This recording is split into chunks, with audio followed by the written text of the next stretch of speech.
The next tool we're going to look at here within the platform is the Content Validator. What's super special about this is you can take a video that you've created or that someone's created for your product and upload it and test it against all of these key metrics that can tell you whether or not this is going to perform well with your audience that this platform knows so much about. And because it has all of that insight, it's already given you basically the whole strategy and playbook of what kind of content you need to make. So now you get to test it and see if you've achieved those goals. So once you've uploaded it, we're going to use an existing one. It'll take you to this Content Validator project page. The overview is really going to give you a summary of what that ad is, what broad strokes, messaging insights into what kind of messaging does it use, what are the strategies at play, and then the video summary of what's happening in the video, just from a very practical standpoint. Next, you're going to look at this content evaluation. You think about this like grade school. You want to have that C or above. It doesn't necessarily mean a 66 is bad. It just means that there is, ample room for improvement here. And, when it comes to content, you don't ever want the first cut to be what you go out with. You want to find ways to improvement and make it better. So let's look at why it's a 66.2. Cinematography and production value, 85 score.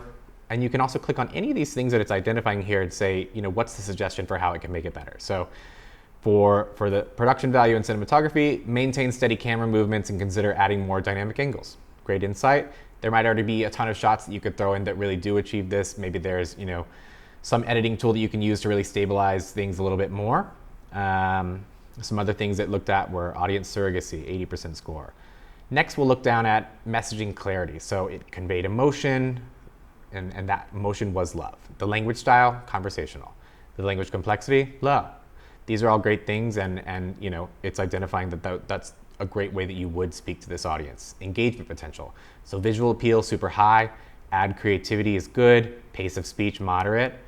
Memorability, moderate. Brand promotion, low. So it doesn't seem like there was enough brand visibility within the content, and that's a way that you can improve it. So the suggestion here is increase brand visibility and mention how to improve that, and mention of the name and the product to really improve that brand promotion. We'll also look at messaging evaluation, core message alignment. Yes, so the score there, really high, 90. And it's even saying, no changes needing. The core message really aligns with, the ideal messaging types. Evoking genuine emotions, also high. There's only just a few more joyful moments you can maybe add as a suggestion. Emotional engagement, continue using emotional narratives here so you can bring that 80 up a little bit higher. Call to action appeal, 70. So there's room for improvement there. And it's saying you can really include that clear and emotionally appealing call to action that can really drive people at the end of the video to guide them on what they should do next. Next thing we'll look at here are engagement predictions. So this is how are people going to feel? How are they going to engage with this product? How do we predict, the way that they're going to look at it, view it, and respond to it? So the predicted sentiment distribution is love.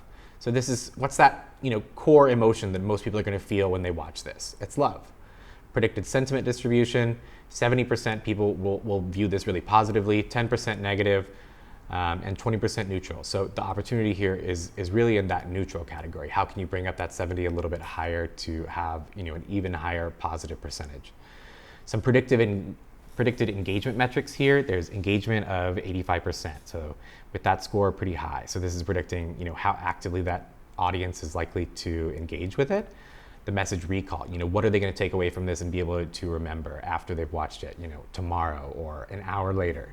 Purchase intent. So this is the probability that we think, they're going to consider going out and buying your product. So that's 65%, which is not bad at all. If 65% of these people, might watch this and feel like, oh, maybe this is something I'd want to go buy, that's a really great thing. But it's still an opportunity to bring it up higher. And so all of this is just from uploading a video and understanding your audience. And it's really giving you, clear metrics that you can review and analyze, and also clear suggestions that are easy and simple to, take and make actionable, and really helps you to make that content as strong as it can possibly be.